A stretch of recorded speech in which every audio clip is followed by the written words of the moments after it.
le cuento antes de ir a nuestra mesa que se reporta en NBC News que el presidente de Corea del Norte tendría muerte cerebral. CNN dice que está grave tras una cirugía. No ha sido confirmado por Corea del Sur ni por Corea del Norte, pero lo único que sí es un hecho es que el presidente de Corea del Norte está bajo un problema serio de salud y que está haciendo después de una operación. Entonces, cualquier cosa que surja, pues ahí se irá enterando. Como puede imaginar, es un asunto importante para el mundo y para la correlación mundial, ¿no? Le queremos agradecer a Falko Ernst, analista para México de The International Crisis Group. Y gracias. ¿Cómo estás? Muy buenas noches. Gracias.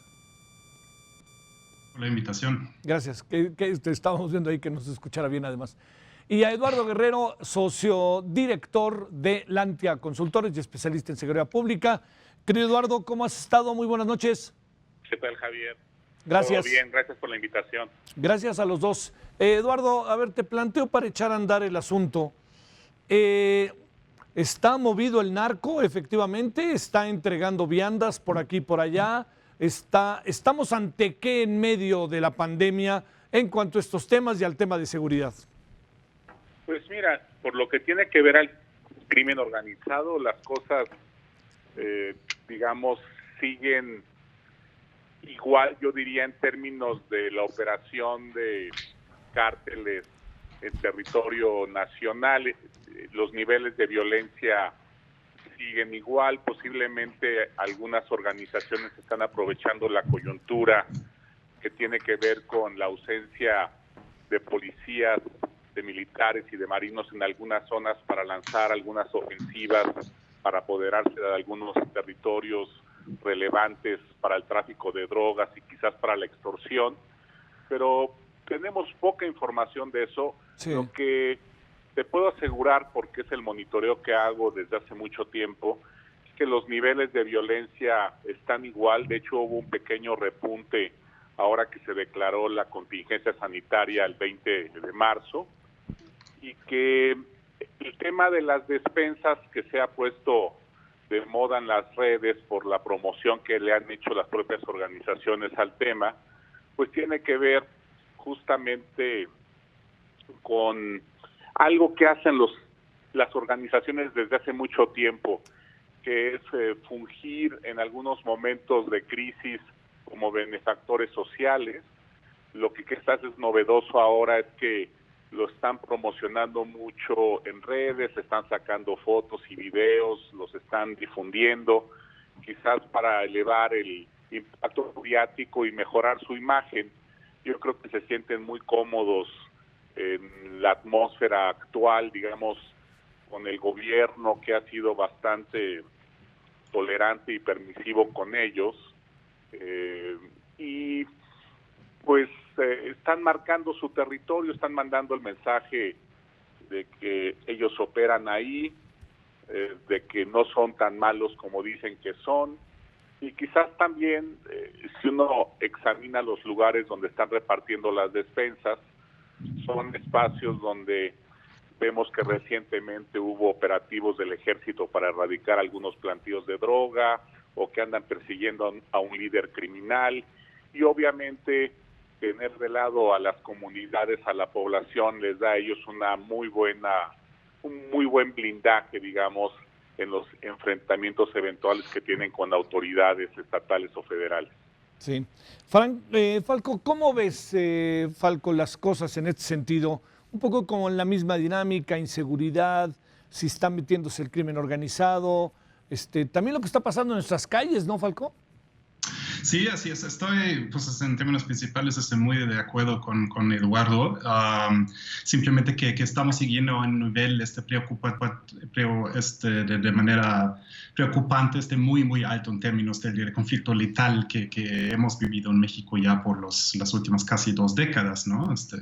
Y cada vez vemos una aceleración de esas lógicas. Y mi preocupación principal en este momento es efectivamente de que una reducción, incluso solamente percibida por parte de ciertos actores criminales, puede incentivar justamente una mayor agresividad en ciertas regiones en términos de sus peleas territoriales, por un lado, básicamente. Si tienes que esperar menos consecuencias, menos reacción por parte, por ejemplo, de las fuerzas federales que se podían ver como esencialmente cuidando la salud pública, la seguridad pública de los hospitales y verse involucrados cada vez más en el tema del COVID, de la pandemia y de su control. Ahí se abren espacios, ¿no? Entonces, y por otro lado, hemos visto varios mercados criminales afectados de manera sustancial,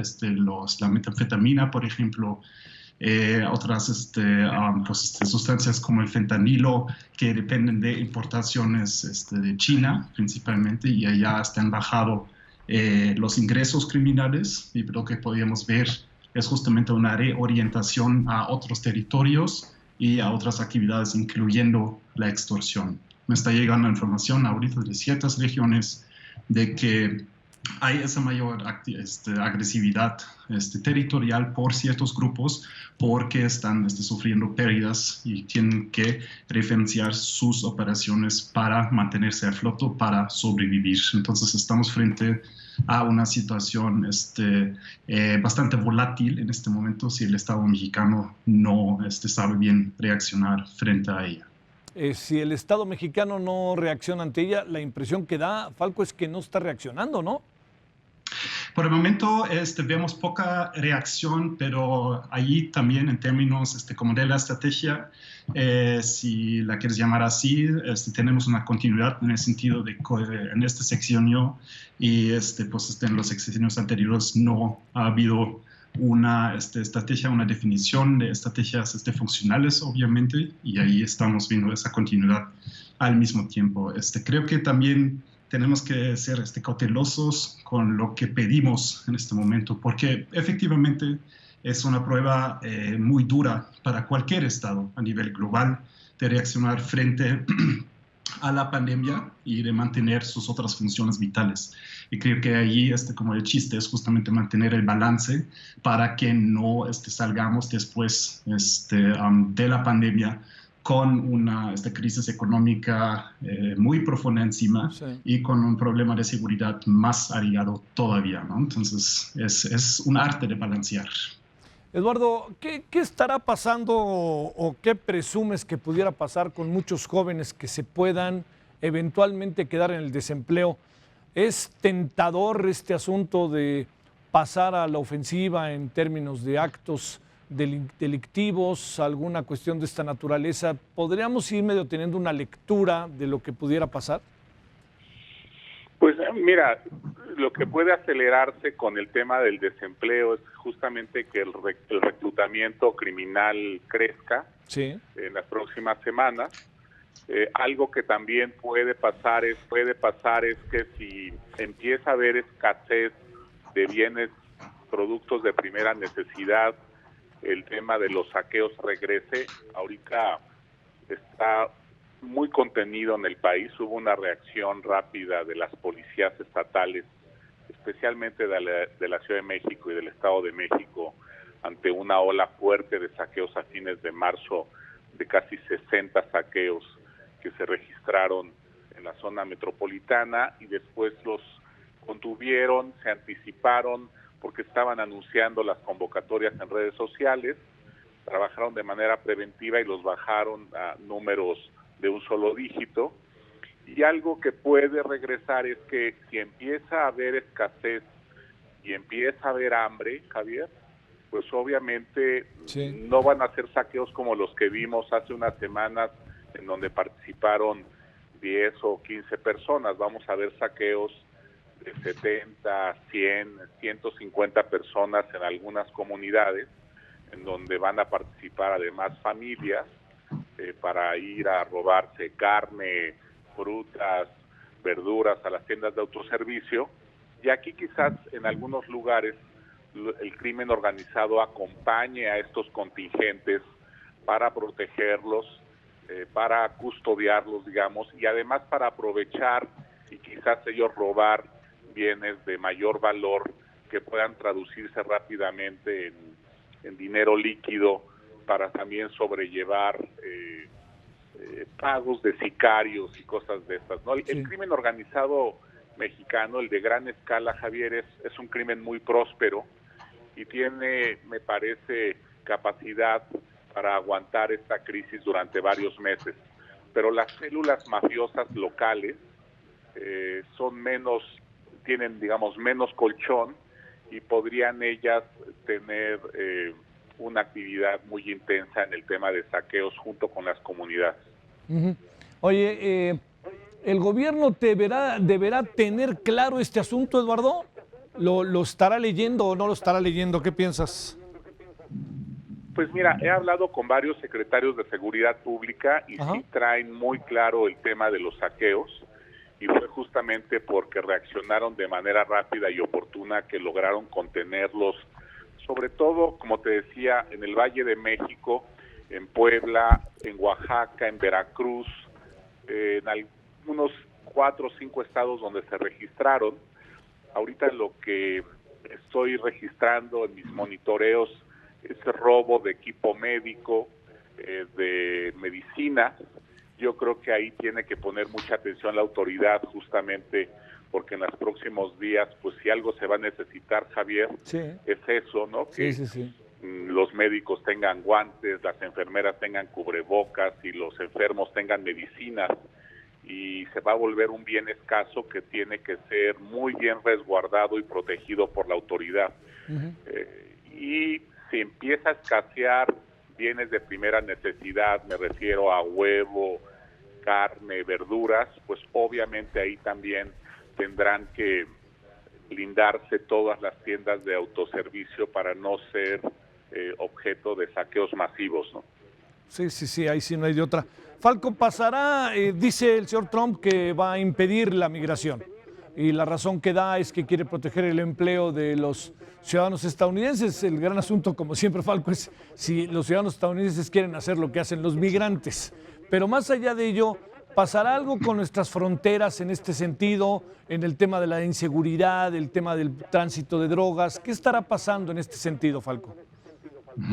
Pues por el momento sí están sufriendo por eso también, ¿no? Como de los efectos de cierre en general de las fronteras, pero de ambas sociedades. Me estoy refiriendo a los grupos criminales, ¿no? En ese sentido. Entonces, pero creo que lo que estamos viendo en ese pues, anuncio de Trump ahorita de no querer ya permitir nada de inmigración, le sirve muchísimo como pues, señal para las elecciones que tenemos enfrente en Estados Unidos justamente. Entonces eso no creo que vaya a durar. Honestamente tampoco es en el interés como de intereses poderosos que apoyan a Trump justamente, que son muchas empresas de mucho peso, y allá lo veo más como una señal grave que habla pues otra vez de formas de hacer la política no colaborativa en ese sentido. Y a corto plazo sí podemos ver, por lo tanto, justamente pues, un freno aún más de los flujos ilícitos, ciertos flujos ilícitos, pero eso va a ser temporal, ¿no? Va a regresar después. La pregunta aquí en México para mí es también en términos de la estructuración de las organizaciones criminales. Estoy de acuerdo que los grandes grupos, ante todo, que quedan ahí afuera, entonces el Cartel de Jalisco, obviamente, sí tienen un colchón más importante que grupos más pequeños, pero ellos ya también han dejado de pagar nómina en ciertas regiones, según me cuentan algunas fuentes, esos círculos, por decirlo así. Entonces, otra preocupación que tengo es que podríamos ver una fragmentación aún mayor que antes entre esos grupos, y una mayor violencia cuando regresan a intentar de crear una unidad, a absorber de nuevo quienes se habrán ido de esas organizaciones en este momento para pues delinquir en su propia cuenta para referenciarse y referenciar sus familias también, obviamente, ¿no? Entonces eso sí es creo que un punto bastante preocupante en este momento también. Sí, claro. Para cerrar, Eduardo, te pregunto, además de todo esto que mencionábamos al inicio de la conversación, altos niveles de violencia y niveles de violencia como el del domingo altísimos, en donde la muerte estuvo presente, pareciera, en buena parte del país. ¿Ahí qué pasa? O sea, ¿es el coronavirus o es qué estará pasando ahí? No, bueno, mira, yo creo que las masacres que estamos presenciando tienen que ver con que los grupos perciben que hay una ausencia de autoridad, me refiero a militares, policías o marinos en algunas zonas porque están siendo utilizados para los programas de atención a los hospitales, a los enfermos, etcétera, y entonces ven como una coyuntura idónea para tratar de apoderarse de algún segmento carretero, de algún cruce carretero importante o quizás un municipio adinerado donde ellos pueden vender más droga o extorsionar a familias pudientes y eso es lo que sucede, o sea, se generan como oportunidades de negocio, vienen los choques y vienen nuevos equilibrios, ¿no? Lo que va a suceder en las próximas semanas es un tanto incierto porque no sabemos cómo va a responder el gobierno en términos de abastecer a la gente de bienes básicos durante las próximas semanas. No sabemos si el gobierno ya trae un buen programa de aprovisionamiento en zonas de alta marginalidad de bienes, como te decía, de primera necesidad, o si anda demasiado concentrado en el tema médico y de salud y no está planeando esto como debería. Entonces, si la escasez se agudiza, se exacerba, sin duda veremos brotes de violencia y altos niveles de conflictividad social. Yo no creo ahorita tanto en el tema de criminal, más bien pienso en temas de conflictividad social, o sea, la gente se va a empezar a movilizar, va a empezar a tomar las instalaciones gubernamentales, un palacio municipal, va a entrar a una tienda departamental a saquear masivamente, los empresarios rurales van a empezar a formar grupos de autodefensa para evitar las agresiones de los grupos criminales, va a empezar toda una nueva lógica, digamos, de reagrupamientos y nuevos equilibrios en el mundo criminal y también en el tema del conflicto social, ¿no? De los sindicatos, de organizaciones rurales, campesinas, etcétera.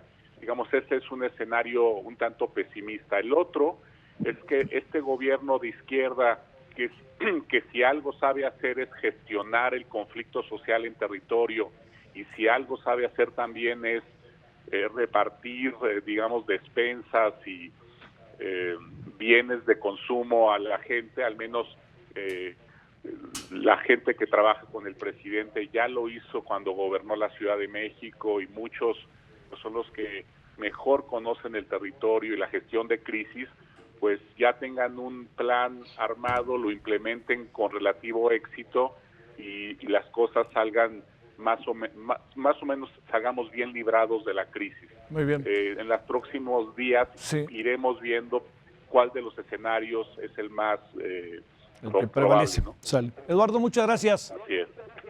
Gracias, encantado, Eduardo. Javier. Gracias, Falco, muchas gracias. Gracias. Pásela bien, hasta la próxima. Un abrazo. Nos vemos mañana a las 5, adiós.